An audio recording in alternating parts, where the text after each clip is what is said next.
Hi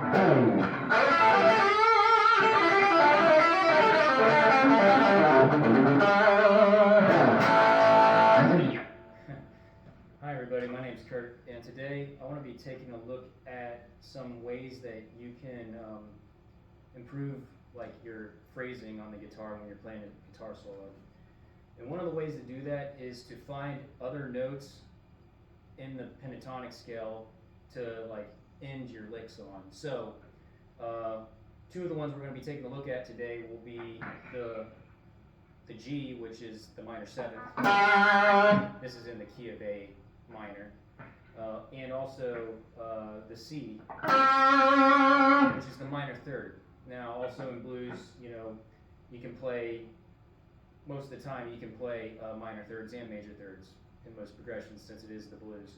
So you can also have that C sharp as well as an ending note. So how do you end it? So one of the ways you can do it is, let's take a look at a good ending lick. So G is the note you want to end on. So a lot of times when you're first learning to play guitar, you solo in a key and you want to just typically end all your phrases on the root note, which works and is good. So like if you're in A minor, you're like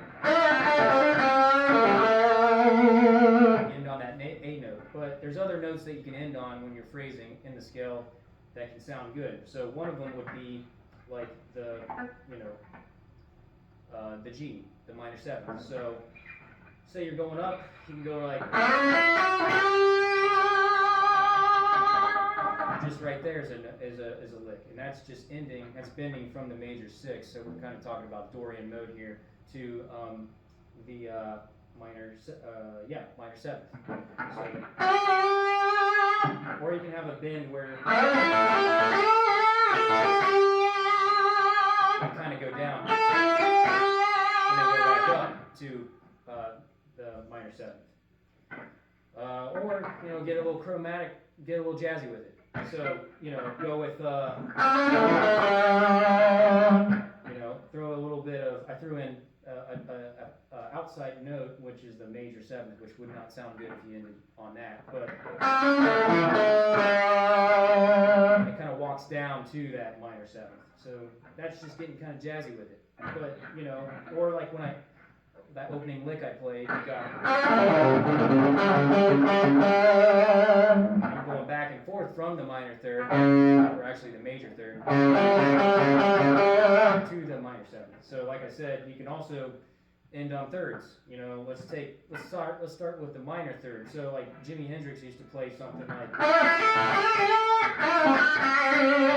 or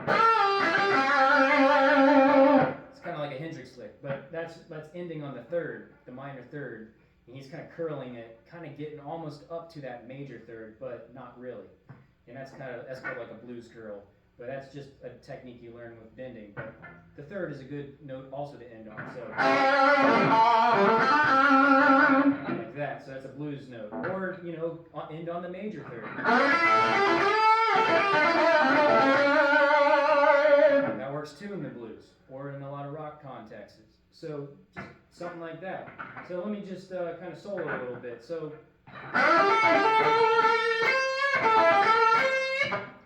you can play it up in the blues box up here in this upper octave.